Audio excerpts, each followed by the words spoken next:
Can I help you? Take your hands off me.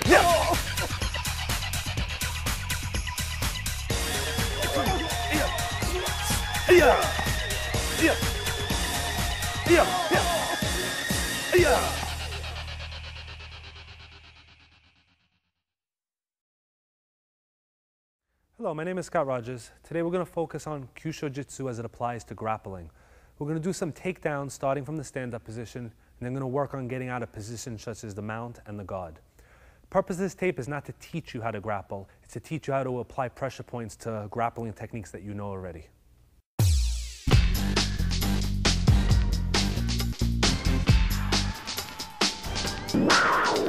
Okay, again we're going to bring my assistant John and we're going to work on some techniques from a grappling position. Basically there are two different types of lock-up positions we're going to cover. One is the position they use in judo where they grab the gi. One is used without a gi. Being that this is also applicable to street fighting, we're going to focus mostly on no gi applications. So what we're going to do is John's going to come in. We're going to start from a basic head and arm control point. And we're going to work some takedowns from here using the pressure points.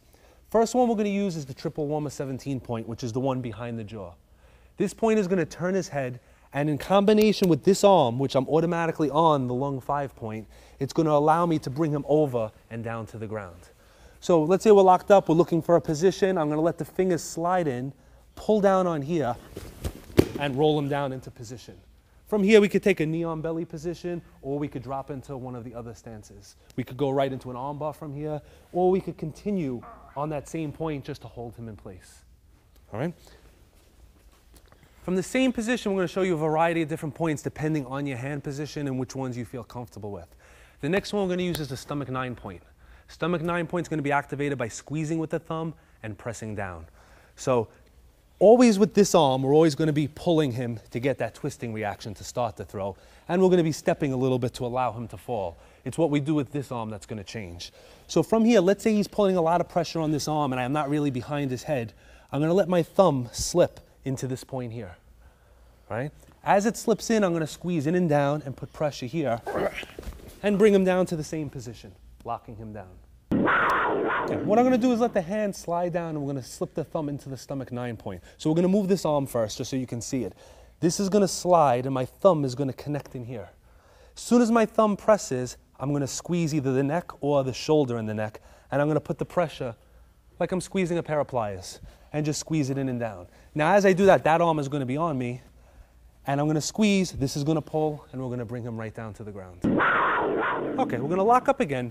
This time, instead of attacking this side, we're going to use the mental nerve on this side of his face to help us turn his neck. Once we have control of the neck and the arm, it's very easy to throw him. So as we're moving, we're working for position right there. I'm going to let it slide into the opposite side, and I'm going to press down and turn. Once I get the head turned and it's in position, I can lock it in place. As it's locked, this is going to pull, and this is going to lift. So from grappling, we slide in, we turn the head, and we bring him down, controlling him the same way, basically ending in position to start an arm bar or to go into another submission hold. Now the last point we're going to use is the collarbone points. We have the stomach 11 point, the stomach 12 point, and the conception vessel 22 point. Same thing, we're in the same position, we're searching. He pulls me down a little bit, I let it slide right in, and I press. And it ends me in the same position again. In this position, we can strike, hit, we'll go right back into a lock. Okay, let me show you this point again. We're going to take his arm away so we can see what we're actually doing. We're going to let this slide down towards his chest, and we're going to let the fingers, like a hook, fit into his collarbone. Once it's there, it's a simple matter of pulling here and pressing here to get that reaction. And as I spin him, that's what brings him down. Once my arm is locked into here also on all of these techniques, this holds this position, which allows me to maintain the upper position. Meaning that as he drops down, this arm stays here, allowing me to keep the arm to set up for the arm bar or another technique. I don't let it release and then search for it again. So once I have it, I've actually locked the arm and set him up for the next move. Okay, so far we've done several points which bring him down. Let's just recap really quick. We've done the mental nerve, which twists his head and allows us to twist the neck and bring him down. We've done the triple warmer 17 point, which turns his neck this way and allows us to drop him. We've used our thumb and pressed into the stomach 9 point, allowing us to bring him down. And we've used the inner collarbone point, stomach 11 and 12. We're going to go back, we're going to take the triple warmer 17 point, we're going to bring him down the same way, we're going to go right into a one-leg armbar. All of the other points that we used can be set up the same technique. It's just a matter of where you want to place your hand. So the finishing move is the same, it's just what we use to take him down.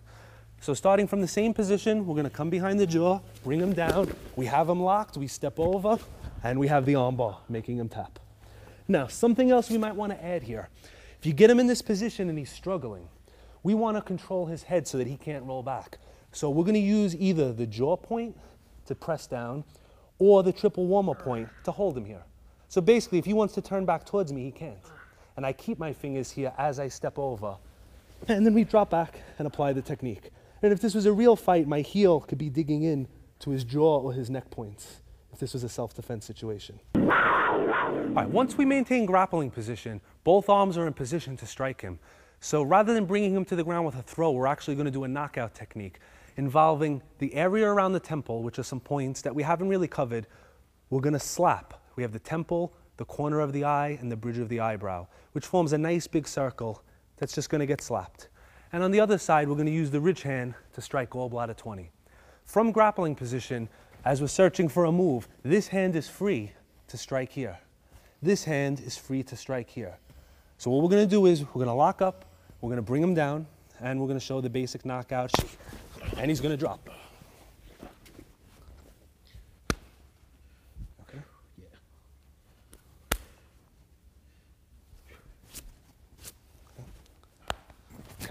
Yeah. Okay, at the end of this tape, we're going to show you the proper revival technique. We just revived John, we brought him back. Similar to a judo choke, there are certain methods used to wake him back up and restore him to feeling proper.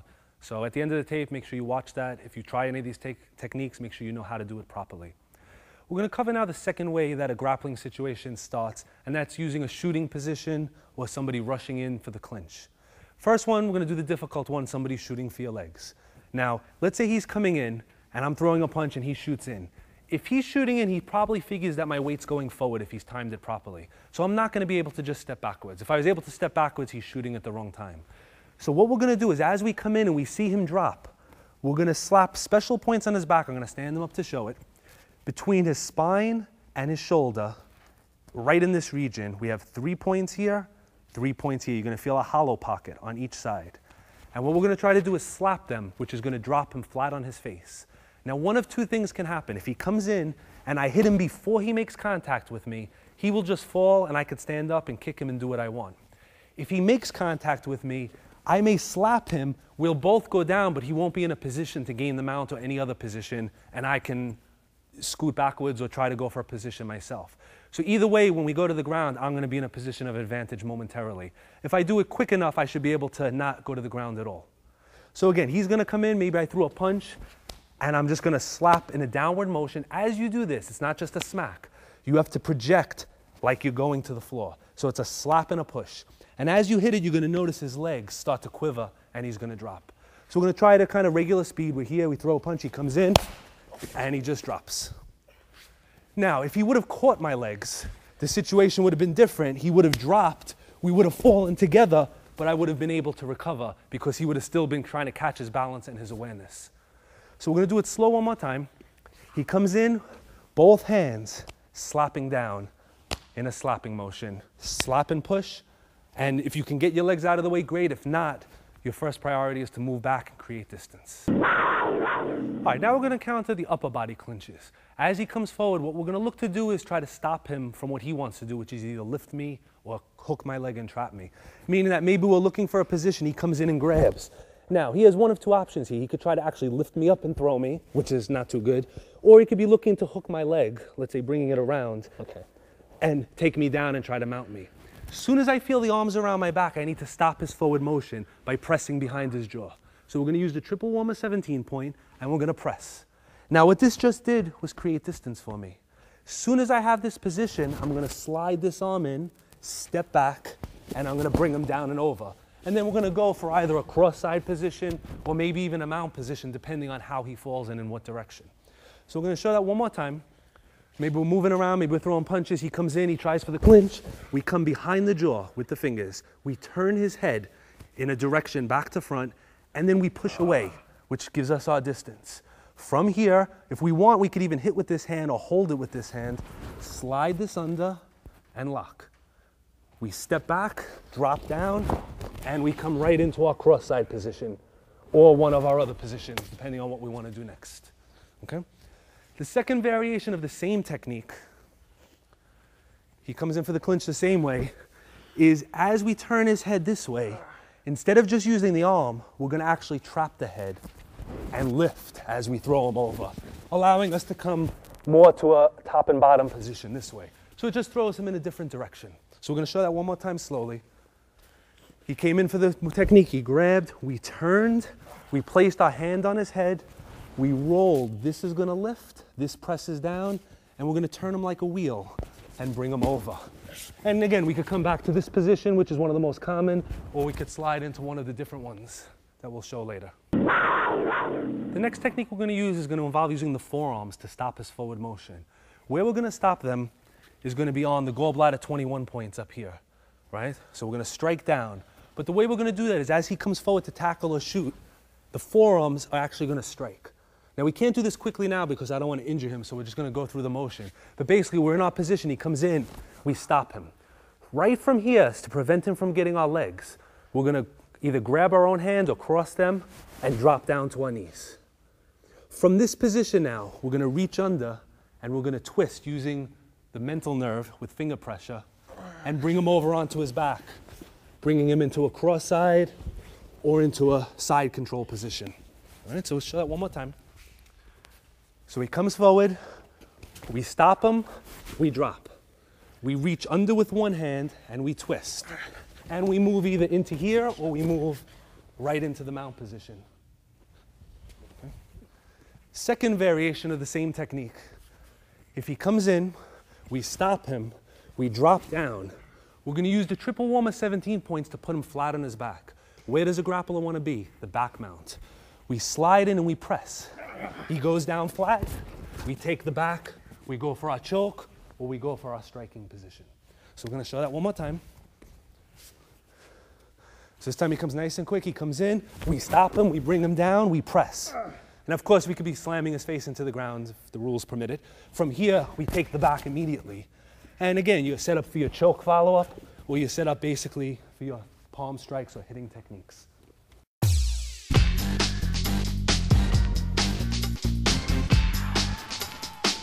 Okay, we're going to work on escaping the mount position. Traditional way to escape is to trap one side of the body. That involves trapping the leg, trapping the arm and elbow, and then bridging and rolling. We're going to try to use a slightly faster method, but we're still using the same idea. Whatever he's doing, either he's choking or punching or I've grabbed his arm, I still want to trap the arm. But instead of having to bridge, maybe I don't want to use my legs or he's got my legs trapped, we're going to use the triple warmer 17 point. We're going to press and we're going to squeeze down on here, rolling him over. Now, if this was a self-defense situation, I'd be rolling the other way to get up. If it was a grappling situation, I would continue the motion, where if I had him here, we rolled him, and we would roll basically right into the mount position. So now we are where he started. Okay, we're going to do the same technique from another angle. We trap an arm, we bring him closer to us, we reach into the triple warmer 17 point. We're going to turn his head, we're going to pull his arm, and we can do a little bit of a bridge. And as we pull, we're going to roll to our side, bringing him over and either into the guard or into the mount position, depending on how quickly he uses his legs. If he's very experienced, he's going to wrap him quick. If he's not, you're going to end up on top. So we're putting pressure behind the jaw to force him in the direction that we want him to go. Okay, the next one we're going to do, maybe he's throwing a punching type attack. We're going to bridge to make his arms come forward because we need an arm. So we bridge. He breaks his fall. And what we're going to do is wrap his elbow. We're going to reach through and trap it. From here, we're going to take our middle knuckle. We're going to find that spleen point, which is very exposed. We're going to dig into it, and we're going to bridge, which is going to actually send him over and start us in position for an arm lock. From here, what you probably want to do is take your right knee and slip into a knee on stomach position and crank the arm. If you're having difficulty, started to pull out, we slip right back into the arm bar and tap him out that way. Okay, we're going to show this from another angle so you can observe the arm trapping technique. We're going to bridge. He comes forward. Keep your hands in the middle so his head doesn't hit you. Let it roll up. Lock the arm. Keep it tight to your body. This arm is yours now. He doesn't get it back. We find the spleen point. We dig it in, and we bridge rolling him over. We have him locked, and we slide. From here, we apply the pressure. And remember, rub the arm because we're putting pressure on the triple warmer 11 point. If you rub it, he taps. So we get him to here, instead of just squeezing, roll the arm, and he's gonna tap right away. All right, from the next position, we're gonna take it from a tight mount. We're gonna use the spleen 21 points on both sides of his ribs. We're gonna place the knuckles in, and we're gonna twist. What that's gonna cause him to do is come up. As soon as he does that, we're gonna roll him over to the side. So as he comes down, we place the knuckles, we twist, and we get him right off of us nice and quick. Okay, the next one's gonna involve using the points on the calf. Bladis 55, 56, and 57. Again, if he's sitting upright and he can throw punches, we wouldn't use this because we're leaving ourselves defenseless. But if we were grappling and he wasn't punching, it would be excellent. If he's down very low or to one side, we can use the points. So basically what we're gonna do is take our thumbs, dig them in, and bridge. And he's gonna fly right off you because he's not gonna like that very much. Okay, for the next one, if you're struggling, he's looking for a choke, you have an arm. If he makes the mistake of straightening his arm or almost straightening it, we're gonna use the triple warmer 11 point, we're gonna rub it, and that's gonna bring him right off of us. So we're gonna show that one more time. Right, we're gonna lock the wrist, we're struggling, maybe he's trying for a choke, he's pushing in. We come up here, we rub, and we bring him over.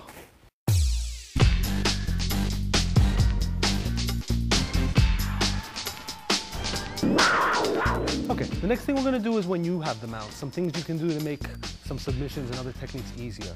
Number one, we wanna work on turning his head and applying some submissions that way. We're gonna start with the mental nerve point. If he's looking at us, we can just place our thumb and turn his head to the side. When his head is looking that way, it's very difficult for him to control you or to try to even do any of the escapes. Once you have the head turned this way, you're gonna use the other hand and go into the triple warmer 17 point behind the ear and continue to control him.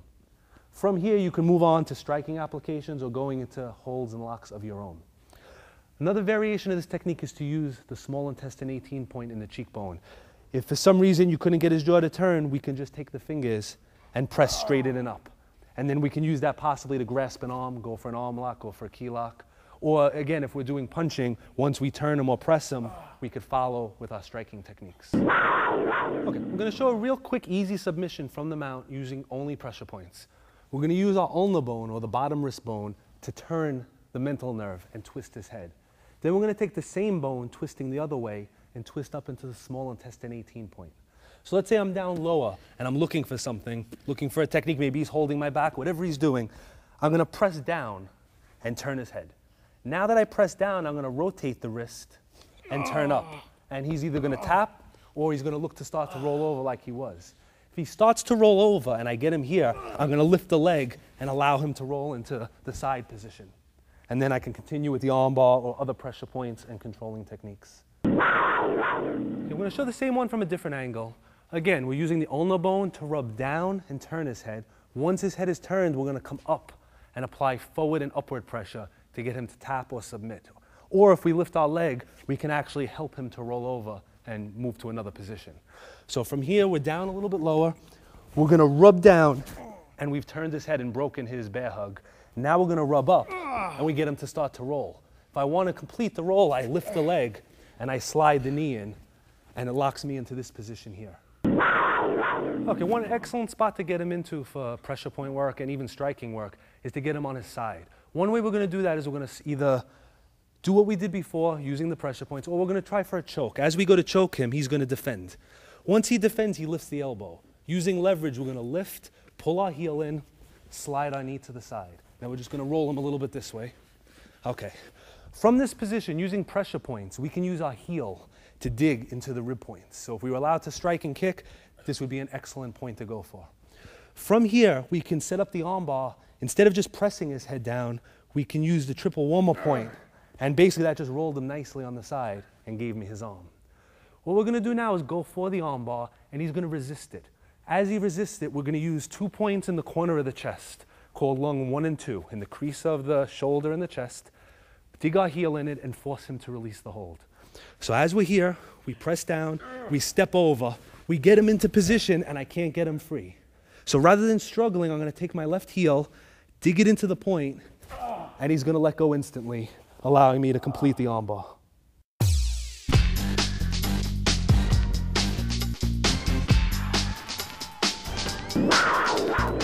Okay, we're gonna work on escaping the guard now. Escaping the guard, we're gonna use pressure point called liver 9. Liver 9 is 4 fingers up from the crease of the knee, a little bit towards the inside of his leg. And as you press it, it actually releases his leg. So what we're gonna do from this position, we're gonna take one elbow and dig it in. Right from there, we're gonna keep pressure on it with our palm or our knuckle, slide across, and come right out into the cross-side position, right to here. So we're gonna show that one more time. Okay, so he's gonna lock us in the guard. We have our elbows in, we're in good position. We place our elbow on the point, and we don't just do this, we drive it to the ground. We slide over, come out to the cross-side position and lock him in here. Okay, we're gonna show that technique again. We're gonna press into the liver point, bringing him down, slide across, we're gonna go right to the cross-side position. We're gonna work our way into the mount from here. The way we're gonna get the mount is to go into the next position, wrapping our head around his neck, squeezing nice and tight. From here, we're gonna drop to our side position, and we're gonna turn just so we can show the move. Move sideways, please. Okay. Now, from here, if he didn't know what he was doing, his leg would be down, we would step over, and we would mount him. An experienced grappler is gonna try to defend with this leg. So as you go over, he's gonna lift the leg. We're gonna use the gallbladder 31 point in the leg to prevent that. So from here, the knee's gonna hit it first. And that's gonna allow us to gain the mount position. All right, we're gonna show that technique one more time. We're gonna press our elbow into the liver 9 point, dropping it, slide across, we're gonna go to the cross-side position. Once we're here, we wanna work our way into the mount position. We're gonna wrap the arm around the neck, and we're gonna do a sit-through. Now from here, we're gonna shift angles. Okay. All right, we wanna keep this leg high, this leg here pinning his leg. If he was an inexperienced grappler, we would be able to put our leg over and go right for the mount. An experienced grappler is gonna lift his leg and try to stop you. So what we're gonna do is we're gonna use the gallbladder 31 point. And with our knee, we're gonna strike it. As we strike it, it's gonna allow us to gain the mount position. All right, the next move we're gonna use is more of a setup for striking. Instead of using one elbow or the other, we're gonna use both. Right now in guard position, he can use his hips to pull me forward or to bring me backwards where I can't reach him. If he's keeping me away where I can't reach him, I need to break this hold so I can shoot myself forward. I'm gonna drop both elbows in, drop it, and move up with the strikes, one side or even double to the jaw point on stomach 5. So we're gonna show that again. He has me in, he pushes me away with his hips. I can't reach him, elbow, and strike, and that sets me up. All right, the next escape from the guard is used in 2 different ways. One, if the person is so strong that you can't get your elbow inside, and the other is to set up an ankle lock. Instead of using the inner points, we're gonna use the gallbladder 31 point on the outside of the thigh. We're gonna use our foreknuckles this way. We're gonna punch and squeeze his legs together, making that happen. Now that the guard's broken, I'm gonna lock the ankle under my arm, sit back, but before I apply the ankle lock, my heel is gonna dig into the spleen 11 point on the inside of his thigh, right there. And I lock, and he taps. All right, I'm gonna show that one more time. We're gonna dig our knuckles in. Make sure when you dig them in that you don't just hit and squeeze. So we're actually trying to push the knees together. So we line them up, hit and squeeze, lock the leg, sit back on the angle, kick into this point. Even if you can't kick, just digging in is causing him pain. And then apply the ankle lock, leaning back.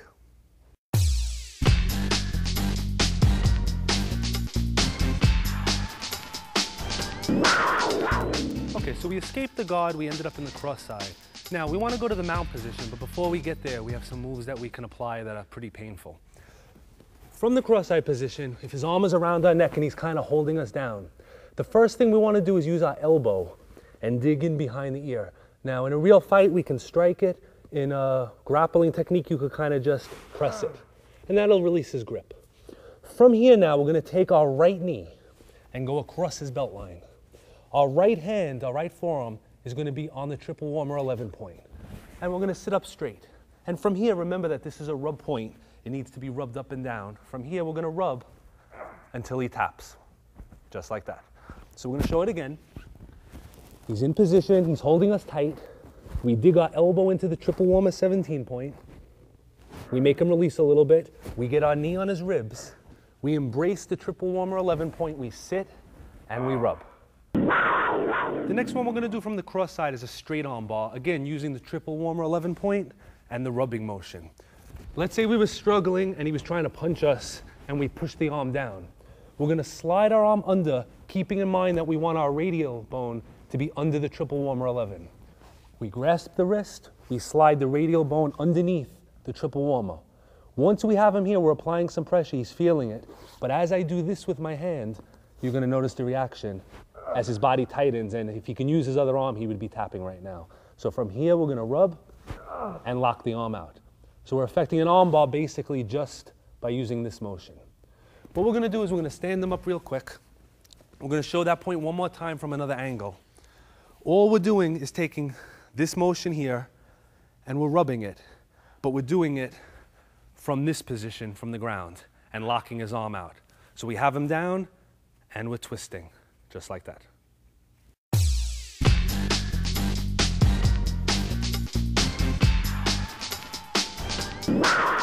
Okay, we're going to do choke defense from the guard. We're going to use our bridging motion to push him away.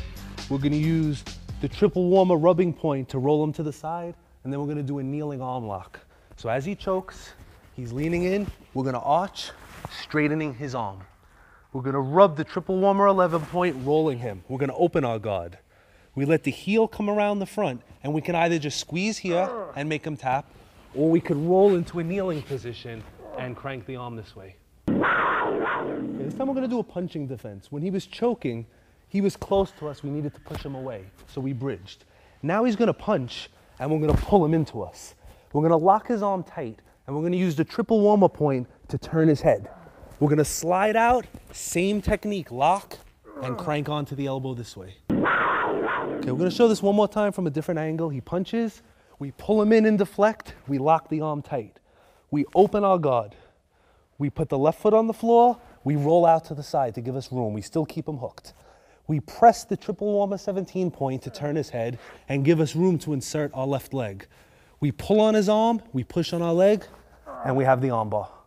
From here, we can also convert it, like before, into a kneeling arm bar to give us more leverage and power. If he's down nice and tight and we can reach his head, we're going to use the mental nerve to twist it. We're actually going to turn our guard position into a mount position. So as he comes in close, he could be choking, doing whatever. I press into the mental nerve, I grab the head and twist. I open the guard and I let him roll. And now I have the mount position. With this technique, please be careful. Do not twist the neck forcefully. By pressing on this, you're actually releasing the neck muscle.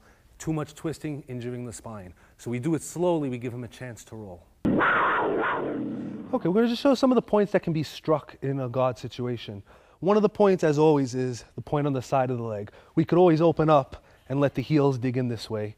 If he comes a little bit closer, we're tangled up and we're working, we could come in to the gallbladder 25 point, digging our heels in that way. You see the light reaction there. If he starts throwing punches, we want to get on the inside, we can use, we're going to sit up for a second, the heart 2 point. So if he makes a muscle, we're going to squeeze into here to control his arms. So from the same position, as he starts throwing punches, I'm going to let my thumb slip in and slip in here. Now I have pretty good control of his arms. From here, if I was to sweep him, I would be able to bring him over into the mount position again. Okay, we're going to show this one from a different angle. He starts to punch. We get inside, and we use our thumb. We're going to roll this up so you can see it. And we dig it in to the heart point from an inverted position. He punches with the other side. We do the same thing. We squeeze. And we're going to use his arms as a steering wheel, pulling this and lifting that. At the same time, we're going to open the guard, and we're basically going to sweep him, lifting here, sweeping, using the arms. So from here, lift, roll, and pin. Now from here, we're going to take our knees and replace our hands. From this position, he cannot punch, he cannot defend. This is basically a fight-ending position.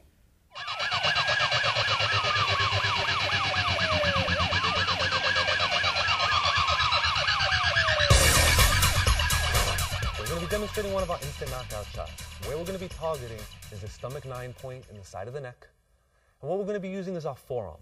The reason for using the forearm is with little training, the swing of the forearm is a very powerful blow, and it doesn't have to be as focused as, let's say, using the edge of the hand or even the fingers or a punching technique.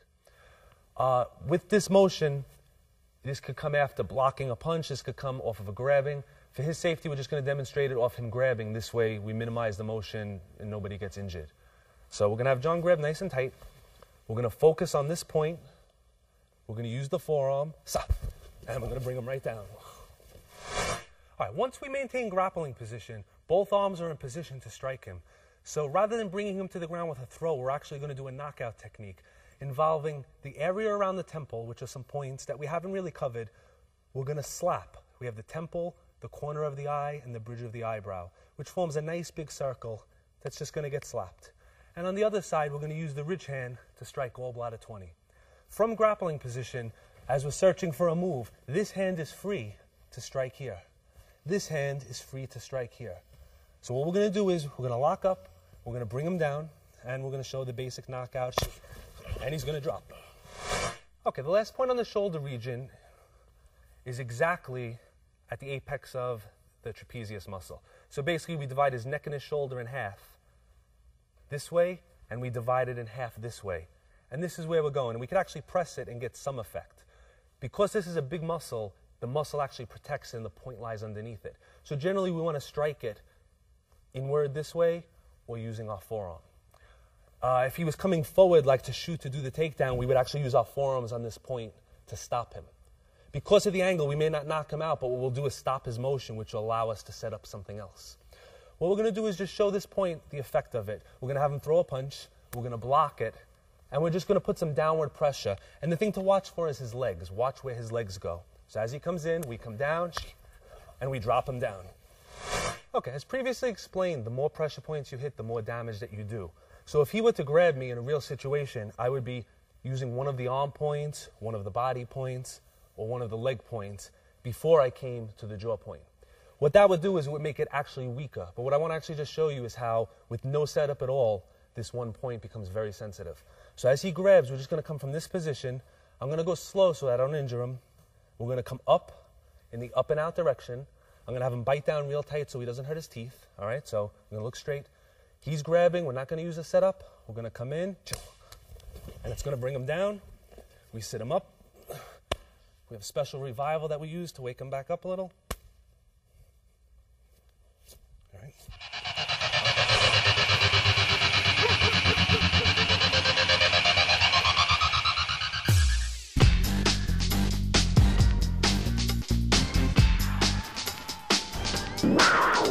Okay, at this point I'd like to go over the proper revival techniques.